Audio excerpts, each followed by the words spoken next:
Français parlent aux Français. C'est le paradoxe du FN. Dans les urnes des millions de bulletins, dans les caisses pas un euro.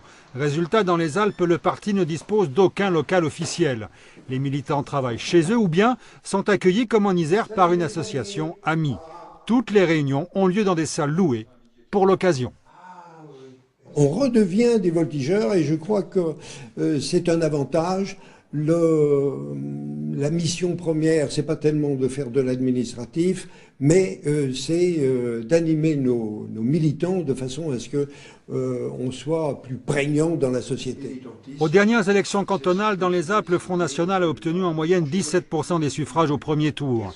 Il était présent au second tour dans 18 cantons sur les 65 renouvelables. Certes, aucun de ces candidats n'a finalement été élu. Il n'empêche, ces scores marquent la confirmation d'un phénomène FN. En Isère, les adhérents, 625 au total, ont doublé en un an. Ils sont issus de toutes les couches sociales et de toutes les tranches d'âge. 20% ont moins de 30 ans. Nous, on est jeunes, on est là pour faire le maximum de choses pour notre pays et non, il n'y a pas de réticence à avoir. À partir du moment où on est convaincu de ce qu'on veut, que par exemple moi je trouve que le Front National défend mes idées, ben dans ce cas-là, pourquoi je resterai chez moi à discuter avec mon poisson rouge, hein, ça sert à rien. Pas de bureau également pour les responsables savoyards et là aussi des adhésions en hausse constante. 400, c'est 5 fois plus qu'en janvier 2011, date de l'élection de Marine Le Pen à la présidence du mouvement. Pouvoir d'achat, l'emploi, les inquiétudes sur le chômage sont les priorités des gens qui viennent nous voir avant même l'immigration, l'identité de la France, enfin l'identité nationale, tous ces thèmes-là. C'est vraiment d'abord le quotidien des Français, quoi, hein, ce qui bout dans leur marmite, quoi, hein, si on peut dire, et puis l'avenir de leurs enfants aussi. Beaucoup sont inquiets, disent bah nous on s'en est pas trop mal sortis, mais bon qu'est-ce qui va advenir de l'emploi de nos jeunes, de nos enfants?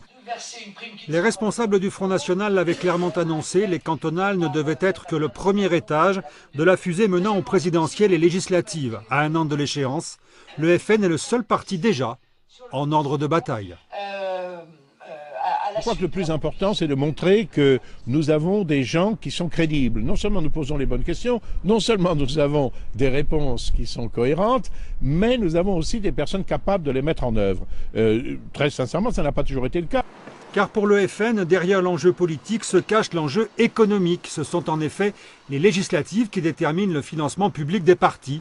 Deux critères, le nombre de parlementaires et le nombre de suffrages obtenus, 1,63 € par voix par an et sur 5 ans, à condition d'avoir présenté au moins 50 candidats et obtenu au moins 1% des suffrages.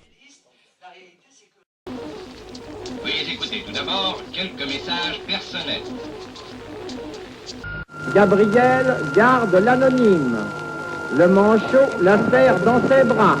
Nous disons le manchot la serre dans ses bras 2 fois. Le fantôme n'est pas bavard.